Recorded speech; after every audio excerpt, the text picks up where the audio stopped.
নির্বাচনকে সামনে রেখে বড় রাজনৈতিক জোটগুলো অবাস্তব ও আজগুবি উন্নয়নের স্বপ্ন দেখাচ্ছে বলেছেন অর্থনৈতিক বিশ্লেষকরা।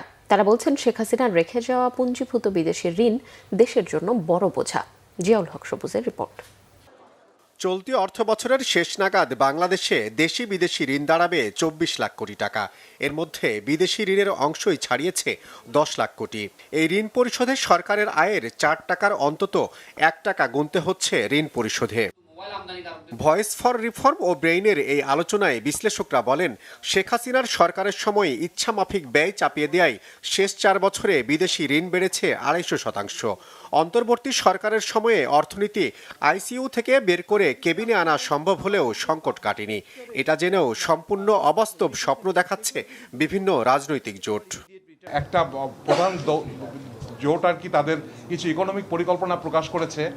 এর মধ্যে অনেক অবাস্তব কথা তো আছে, অনেক আজগুবি কথাবার্তা আছে। পলিটিশিয়ানরা যদি এত বেশি ইকোনমি সম্পর্কে বা নাম্বার সম্পর্কে মানে ঠিকমতো জ্ঞাতসারী না হন, তাহলে তো তার ব্যুরোক্র্যাটদের হাতে ক্যাপচার তো হবেনি। এক্সটার্নাল ইন্টারেস্ট পেমেন্ট ইনক্রিজ করেছে 23% এক বছরে, but that's not all, it's pretty bad 23% এক বছরে হলে। কিন্তু if you compare it over time, fiscal year 2021-এর তুলনায় ফিসক্যাল 25-এ 246% ইনক্রিজ করেছে। So that is absolutely horrifying, and this is not all. এটা সামনের দিনটায় আর একটু বাড়তে যাচ্ছে, কারণ আমাদের ডেট অ্যাকিউমুলেট করে গেছে, পুঞ্জীভূত হয়ে গেছে। পরবর্তী নির্বাচিত সরকারকে বাজেটের শৃঙ্খলা নিশ্চিত করা এবং অপচয় দুর্নীতি বন্ধে কার্যকর পদক্ষেপ নেওয়ার তাগিদ দেন আলোচকরা।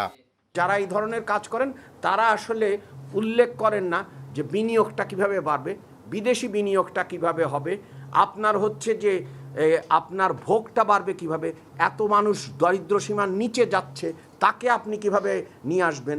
আপনি বিদেশে যদি যান, senior citizens everything is free, medical থেকে নিয়ে এভরিথিং ইজ ফ্রি, ওখানে GP system everything is free. What am I getting for paying my taxes?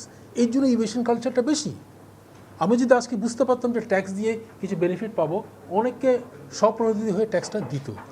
রাজস্ব বাড়াতে সরকারকে নতুন করদাতা খোঁজার তাগিদ দেন আলোচকরা। সেই সাথে বড় শিল্প গোষ্ঠীর স্বার্থে এনবিআরকে যখন তখন এসআরও জারি না করার পরামর্শ দেন তারা। অলিক অবাস্তব কথা বলে কোনো লাভ নেই, আমাদেরকে দেখতে হবে হচ্ছে যে বাস্তবসম্মত। জিয়াউল হক সবুজ, বাংলাভিশন, ঢাকা।